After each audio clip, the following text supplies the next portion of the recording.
Okay, welcome back to another episode from Tailors with Love. My name's Pete Brooker. Joining me on today's show to talk about Austin Powers, all three films, is a costume designer for the film, Deena Appel. How are we doing today, Deena? Very well. Thank you for having me. Oh, thank you for being here. Crystal clear. And also joining me today, editor of Bond Suits, Matt Spaiser. How are you doing today, Matt? Pete, I'm doing well. Thanks for having me on. Also on the other line, we have editor of Vamp Style, Nick Guzan. How are we doing today, Nick? Doing well. Thanks, Pete. Wonderful. Great. Deena, thrilled to have you on the show. Binged watched the entire trilogy in the last 2 days. Forgotten how great they were. Forgotten how vibrant the costumes were. Please tell us how you got the gig, please. Well, I had worked previously with the producers, Jennifer and Suzanne Todd and Demi Moore, on a film called Now and Then. And they brought me in to meet with Jay Roach, who was the director. And Jay and I hit it off. I sort of came to my meeting with an extensive amount of research already done, just in terms of the period and visuals to excite them. And I think what clinched the deal really was that I had this idea that the two worlds of Austin and Dr. Evil should be extremely separate visually. They were scripted. Austin was really just the only description in the script was a blue suit, a frilly cravat, which we know it wasn't technically a cravat, and beetle boots. And Dr. Evil was described in reference to Blofeld, so that was a visual reference. But there were also mentions of color in Dr. Evil's world, yellow and red, and I had presented the idea that the two worlds should be so completely separate that Dr. Evil's world should be completely monochromatic and completely void of color, and that Austin's world would be an explosion of color and pattern in life, so that whenever you were in one world, you were kind of starved for the other, and that you'd have a real sense that of which world you were in. And along with that, there was the idea that I think Mike really wanted. Well, I'll leave it there. We'll tease it there. Okay. Yeah. Well, I've got 1,001 questions, but just I want to get over to Nick and Matt real quick, because you guys binge watched this, I assume, in the last couple of days, like I have. Nick, over to you. What did you take out of it on the second viewing of all of these films that perhaps surprised you from first time you saw it? Well, and I will probably add that it probably was closer to the 100th viewing if I count all the weekends when I was in middle school and they all first came out. But one thing that I thought too was just how it really effectively kind of took apart a lot of the like the tropes of the Bond movies, and the way they call out like the easily escapable situations and everything like that. And even like the title of the first one, International Man of Mystery, and that being his almost his job title, but of course everyone knows who he is. He has this signature look. Like I don't think we ever see Austin Powers really ever dressed in anything even remotely close to off the rack, except maybe there was that one really great like red and white striped shirt we see briefly in the first movie in Vegas. But other than that, I mean, I think that the fact that he has such a bold signature look that no one trying to fly under the radar, no real professional spy would wear. I love just how much that jumps off the screen. Really, yeah. To me, that was one of the big takeaways. Yeah, no, and I was thinking about this also, how he's not only dressed in kind of Carnaby and dandy fashion 60s, but he's also like the poster child for this look as well. I mean, he's not just blending in with the times of the 60s. He's like the front man for those times, if you know what I mean. Matt, what did you take away? Because you watched these in the last few days as well. What stood out for you? Yeah, I just watched them again, and I hadn't seen them more than once or twice before, and that was 20 years ago. And they all just, the look of them, everything about them just came back to me immediately. They just all felt so familiar. And I think that's the mark of a really great film, is that it feels like you can watch it again years later, but it's always stuck with you. I think that's probably like my biggest takeaway of the, from watching these again. The fashions are wonderful, and how they also, stuck out in my mind, all of them. There are lots of moments in the films that are really tied to the clothes. But also one thing that really, that I noticed is how there are fashions that are very much of the time that the films were made, as well as fashions from the 60s. And the way they work together is just so well. It made me think of both the 60s and of the era that the films were made in ways that very few films can do. Yeah, that's interesting. Yeah, because obviously you got the Michael York character, Basil Exposition, and he's current time, and he has to dress in 90s styling. So, Deena, please tell us a little bit about some of the research that you did for the characters and kind of moving it on from the script stage. Yeah, it was certainly a fun time to experience. So we absorbed ourselves in really every film of the period, from clearly all the ones that were referenced subtly or not so subtly, from all the Bond films to the In Like Flint, and I think really almost anything we could get our hands on, including French films and British films, and along with film research, there was an extraordinary amount of magazine research as well. And that was done through a research library that Warner Brothers used to have, where you would go through folder after folder after folder looking for men's suits or men's shoes or accessories or evening wear or lingerie or whatever it was. You would have to look at physical paper, which I know we don't do anymore. There was also another source, which was from Lucasfilm. They used to have a library that was accessible, a research library that was accessible to the public. And you could put in a request for what you were looking for, and they would Xerox their own magazine tears and send you hard copies of a huge stack of Xerox research. And so I had binder after binder of research that I'd done, and then as well, I've said this time over the years, but a lot of the research also for me came from music. A lot of Austen is it's not just film. It was also, George Harrison was a big influence for me.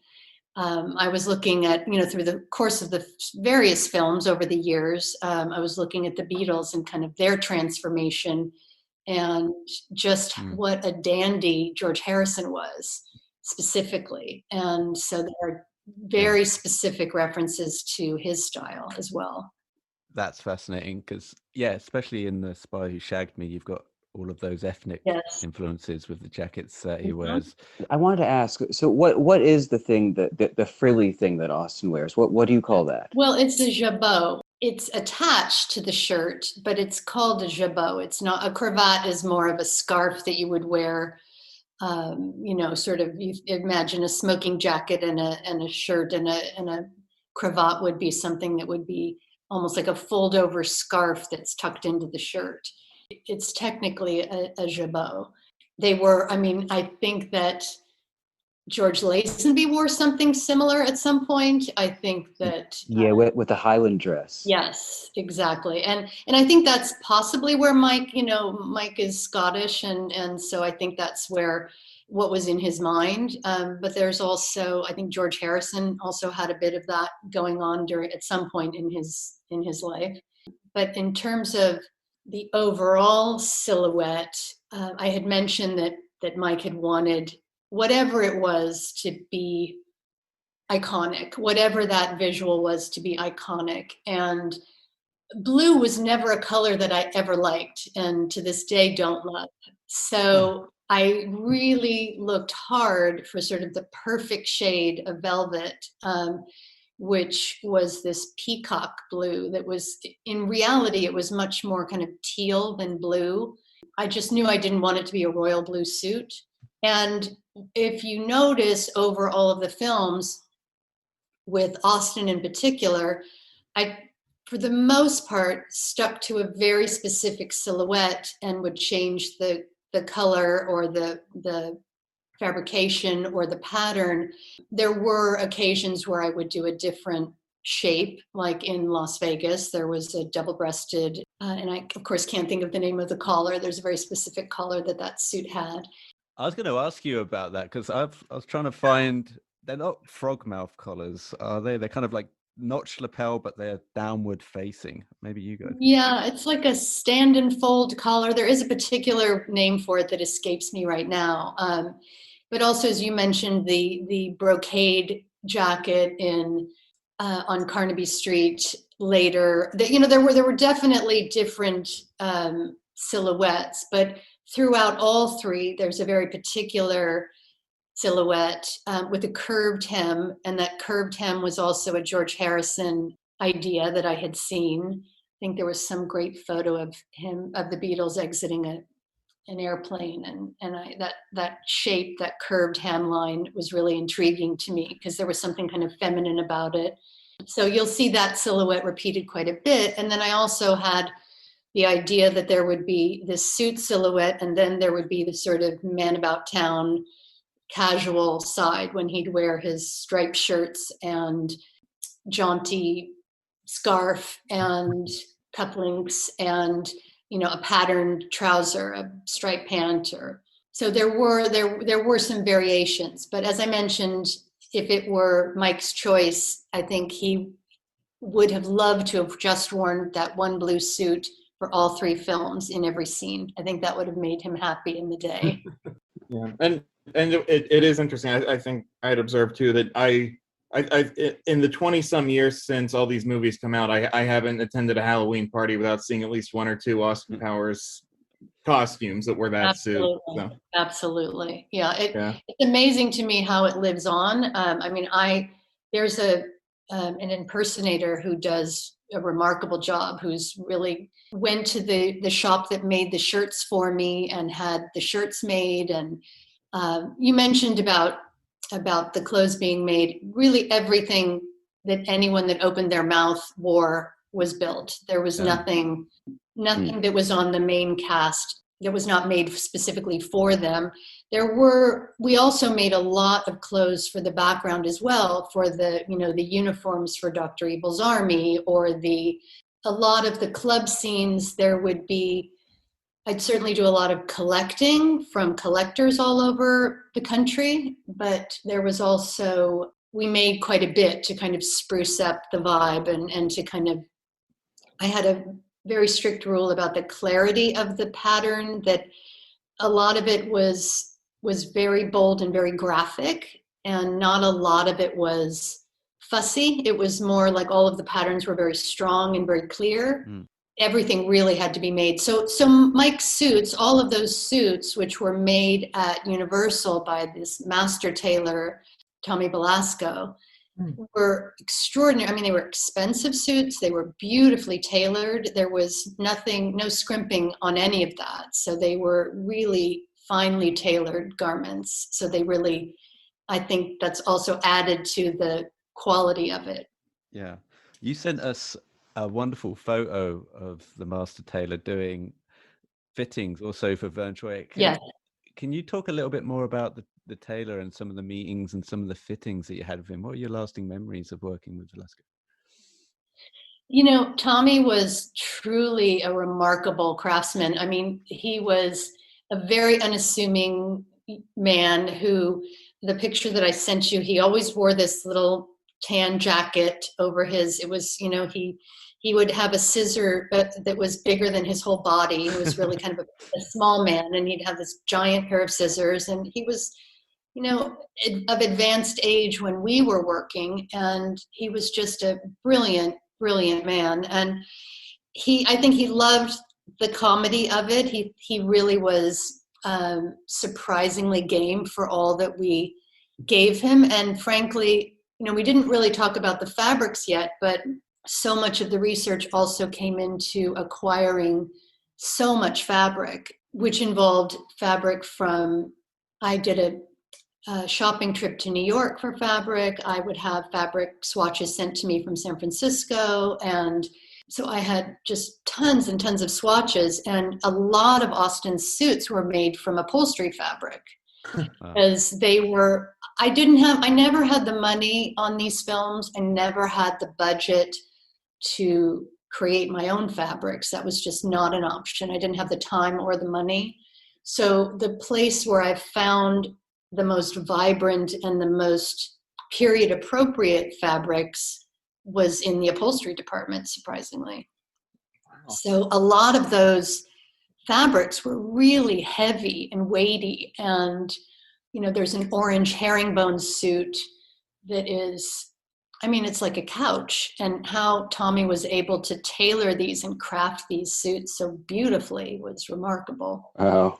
One other story I have to share is that when we made the kilt for Fat Bastard, that was, first of all, more fabric than I could ever imagine. The kilt in itself requires something like 15 yards of fabric, but now here was a kilt for a man with an 80-inch waist. That's how big his waist was.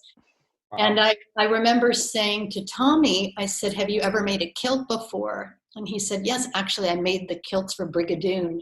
Oh, wow. He knew a thing or two. Oh, wow. Yeah, that's cool. Yeah, Like the I said, picture you referenced with Vern Troyer, when we did fittings with Vern, we would often measure him. He would stand on top of the tailor's table, and Tommy would set out a sleeve board, and Vern would sit on the sleeve board like a chair.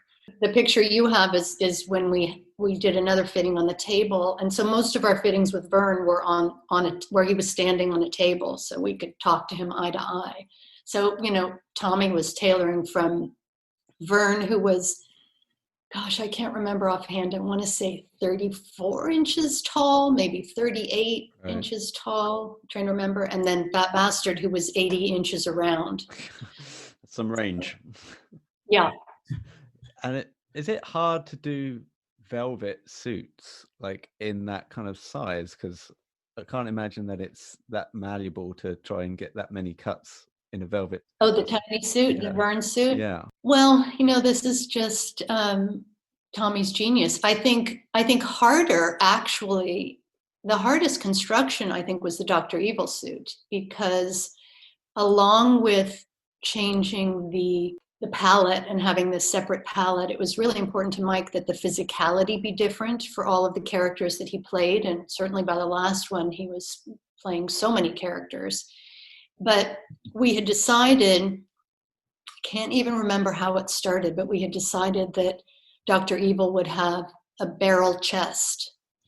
So, a very full rounded chest. And I think that was Mike's idea. But translating that barrel chest into the sort of Blofeld-esque Mao suit was really challenging. It was one of the hardest things to do, because when you take something that's so without it, because it closes down the middle and there's no forgiveness in that, to create that over a barrel chest and have it look like it was truly his body was a challenge. And then he had to do the same thing when he had to create that for Vern as well. That's interesting. Mm-hmm. I didn't realize on first viewings how the Mal suits changed over the franchise. Like the Goldmember, he's wearing like the naval version of that, and in Spy Who Shagged Me, it's like this kind of spacesuit metallic silver version of it. Yes. Yeah, that sort of fringy tinfoil suit. That was another fabulous fabric. Oh, I'm thinking of two different things, actually. That suit was almost like, it was not quite a lame. It's almost indescribable. But at the time when we were doing the sort of moon set, I was trying to find anything that looked metallic. And I think one of you will remember the Bond film where Bond is captured and the villain changes their clothes. Can't think of which film it was. Fingers on buzzers, guys. Come on. And Dr. No, after James Bond is captured, he's put in the Nehru suit. Okay, so. But that's Dr. No suit, yeah. Yeah, there was, I had presented this other idea where when Dr. Evil captured Austin and Vanessa, that he would be so disgusted with their explosion of color that he would have their clothes changed, that he would have had them, whisked away and put into other clothes. And that's when they end up in the silver leather with Elizabeth Hurley in the silver leather boots. And, that was not even as much costume as it was a story point to just say that, Dr. Evil would be that powerful and have that much control that he would want to redress his captives. Yeah. He still lets them keep the Union Jack briefs on under that, it seems. Yes. Oh, I love that. Do you know what? Yeah. I felt oddly patriotic when he ripped them because the Union Jack is everywhere. Like, it's in the opening sequences, it's in the dance routines. The car. I really love seeing it celebrated in that way. I just feel like punching the air when he did that. That was great. Well, I can't say that for myself, but do you have a favorite opening, Matt, of the three? Because they're all great dance routines, but I've got mine on. Nick, I'll throw it to you afterwards. It's really hard for me to say. I think I'll have to throw it to you, Nick. I remember just cracking up the first time we saw the one in the second one, The Spy Who Shags Me, when everyone gets very creative trying to add a little modesty to this scene, I'll say. I just think the choreography that must have gone into that and the number of times that must have been done, I think is impressive. The costumes for the first one, I think that really sets the franchise up in the perfect way. Well, about the dance routines, I mean, these are kind of the huge set pieces that get the films going. Are these harder to do, to orchestrate, because of the amount of moving plates involved? They were epic. They were really epic. I mean, I remember, and there's stories for really all three. I mean, I would say from the first one, as I said, we had a really small budget. I mean, we were, we embraced low tech wherever we could and went for sort of cheeky wherever we could and just let it be in terms of technology and all of those things. With the first one, I remember the production meeting where they said, and we think we're going to add a marching band coming around the corner. Brilliant. And I was sort of apoplectic because I knew that, where were we going to get? I knew we couldn't afford to build a marching band, and where were we going to get a marching band that would be remotely period appropriate and the right color palette? And, it ended up coming together quite well. We did the whole montage of the initial Carnaby Street and the three models a la blow up when Austin comes by and shoots the model with the feather dress and the tic-tac-toe pantsuit and the plastic dress. There's stories about all of those things, not the least of which is that tic-tac-toe costume came to me when I was, at rest on a massage table. Just I jumped up off the table and drew the tic-tac-toe pants. In this, God, am I going to get them right? In the second film was the synchronized swimming. Yeah. There's a very famous swimsuit that was from a Bond film that you may remember. There was it was an Anne Cole suit that was black that had a mesh insert in the center. Yeah, Thunderball. Yeah. And so we approached, I don't believe Anne Cole was still in business, or Cole Swimwear. And so we found them and I asked them to make the suits for me in this pink. And then we made a suit for Mike that went with it. And so the male version of that suit, which was just so ridiculous.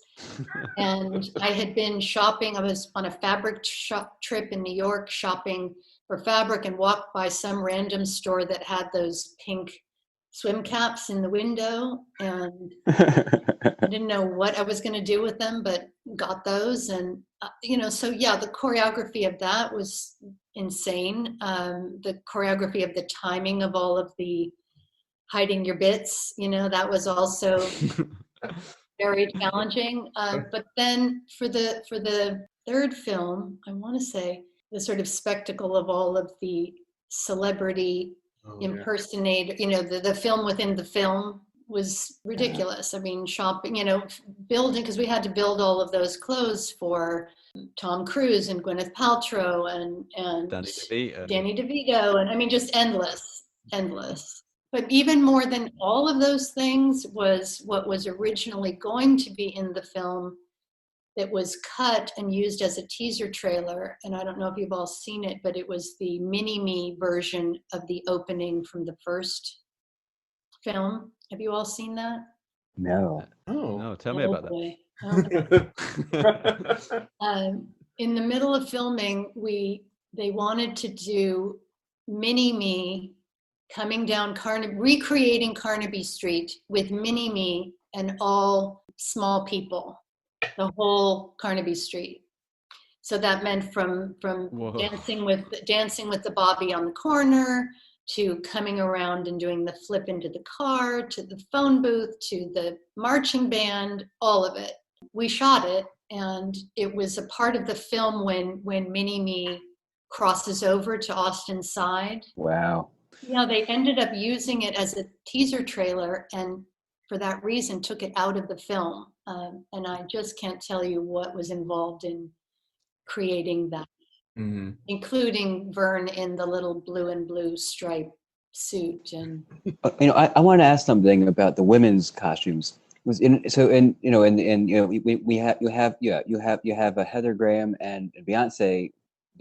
They're from other eras, but there seems to be like a touch of the modern era in their clothes as well. What did you have to do to kind of get them to look both from the past and the present?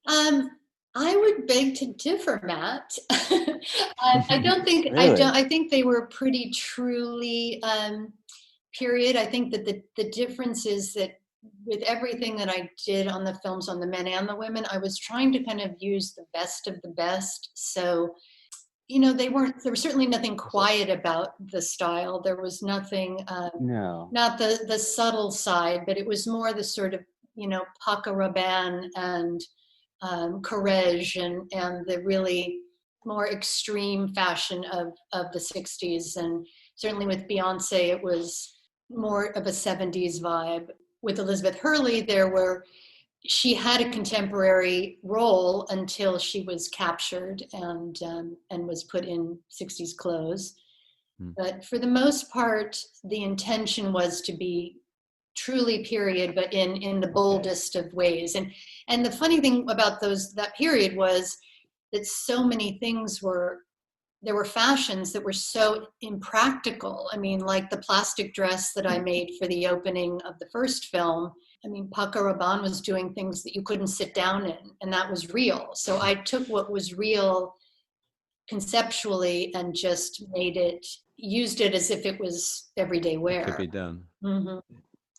Because what I noticed, because in that era, I mean, I definitely knew girls who would dress kind of like those characters. So maybe it actually had an influence on the fashions of the era of the early 2000s. Oh yeah. People. Yeah.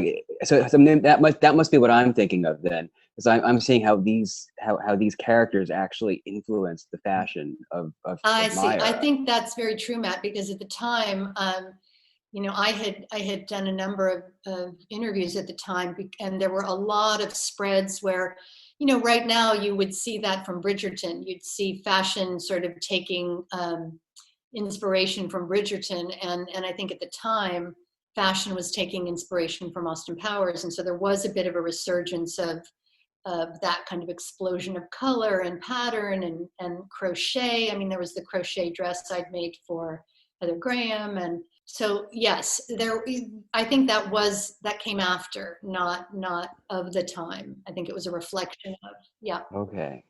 Yeah, I needed to hang around the people you grew up with, Matt. They were wearing that. They were wearing that sort of clobber. I went to a wild summer camp.